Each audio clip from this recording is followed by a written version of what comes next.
Hey yo, CarVendee on another live appraisal. Here we're looking at a 2011 Toyota Avalon. It only has like 40,000 miles. Amazing miles. Now, there are 3 accidents on the Carfax, and as I got the hood up and I'm starting to take a look at things, I'm finding some things that just make me want to dig deeper a little bit, especially given its history. So if I look here, I can see that this fender has been replaced, probably made in, I don't know, the replacement part in Korea or something. Anyways, it's not a Toyota part, so I can tell the bolts have been turned.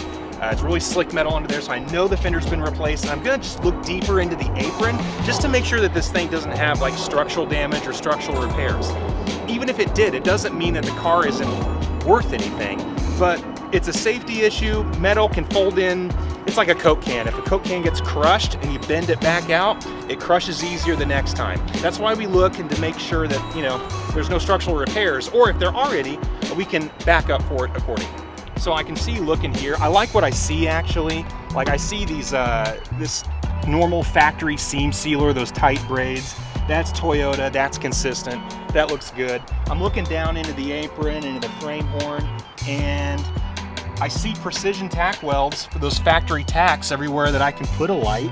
So far so good. All of this looks good here, normal factory tacks. So far just a fender. I'm just gonna be real easy with it.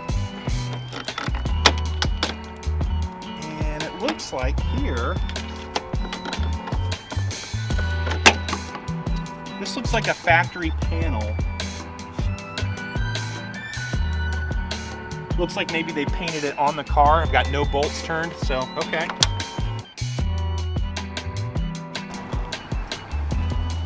So here, what I'm looking for are any clamp marks that would be on the pinch rails.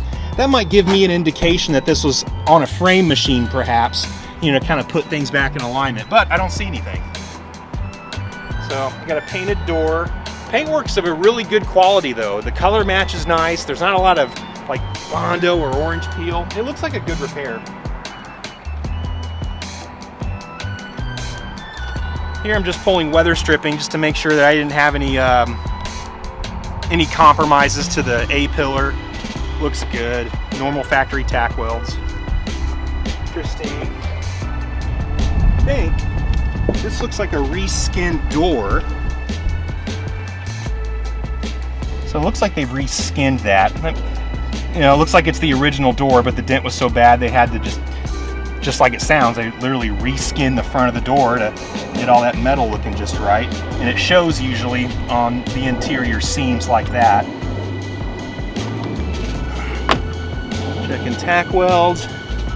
Again, they look good. So I can feel some texture indicative of a tape line, I think, here. So I'm just gonna pull some weather stripping again, just to see if I got any.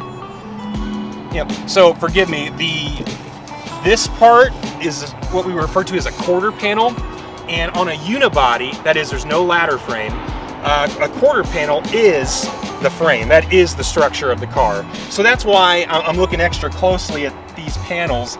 And bolt-on panels don't concern me as much. You can't really bolt these on. The only way you get these on is by welding them. And on a unibody, that's a structural component. Okay, so overall, I actually really like this car. Great miles on a Toyota Avalon. These things drive like Lexuses. 40K on the 2011. We really want to buy this car. We had some accident history. We gave a thorough check of the car and the repairs. Actually, everything looks good, so let's see if we can buy this.